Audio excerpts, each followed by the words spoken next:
কিরুকাস কুকিংয়ে আপনাদের সবাইকে স্বাগত জানাচ্ছি। তো আজকে আপনাদের সাথে হাতে মেখে মাছ রান্নার একটা ভিডিও শেয়ার করতে যাচ্ছি। তো এইখানে আমি পেঁপে ছোট ছোট করে কেটে নিয়েছি, আলু কেটে নিয়েছি ছোট ছোট করে, তারপর লইট্টা মাছ নিয়েছি।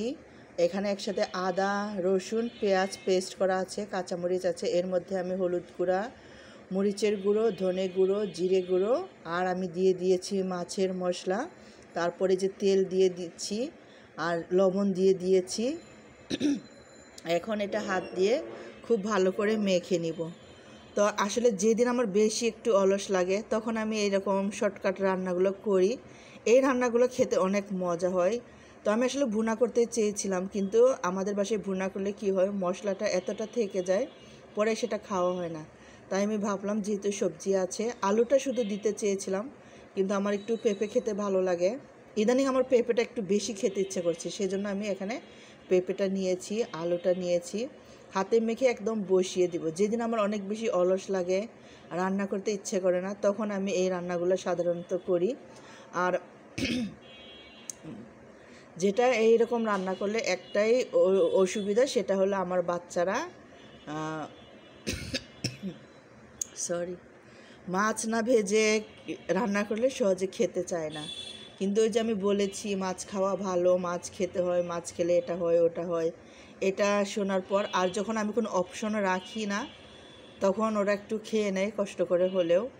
তো আর এই মাছটা এতটা নরম, আসলে কেমন যেন একটু ভাজতে আমার অলস লাগছিল আজকে, সেই জন্য মূলত আমি এটা এইভাবে রান্না করেছি। তো ভালো করে মেখে পানি দিয়ে রেখে দিয়েছি কিছুক্ষণ।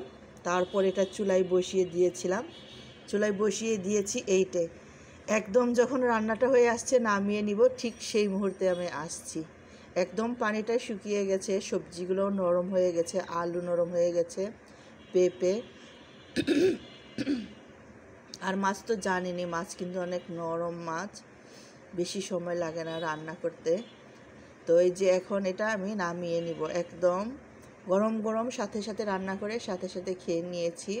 গরম গরম খেলে রান্না যেরকমই হোক খেতে কিন্তু ভালো লাগে।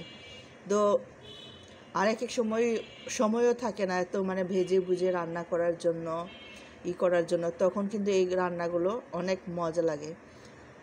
ছোট মাছ হলে বেশি ভালো লাগে। তো পেঁপে দিয়েছি, পেঁপেটা কিন্তু খারাপ লাগেনি। আর কেন জানি ইদানিং পেঁপে টাইপ সবজিগুলো আমার অনেক বেশি ভালো লাগে। তো পেঁপে তো এমনিতেই বাসায় সবসময় থাকে, লাউটাও ভালো লাগে। মনে করেন যে এই কয়েকদিন মিষ্টি কুমড়া জিনিসটা খেতে ইচ্ছে করছে না, মিষ্টি কুমড়া টাইপ ওরকম সব সবজিগুলো খেতে ইচ্ছে করছে না। তো এই যে একদম নামিয়ে নিয়েছি, পানিটা একদম শুকিয়ে গেছে।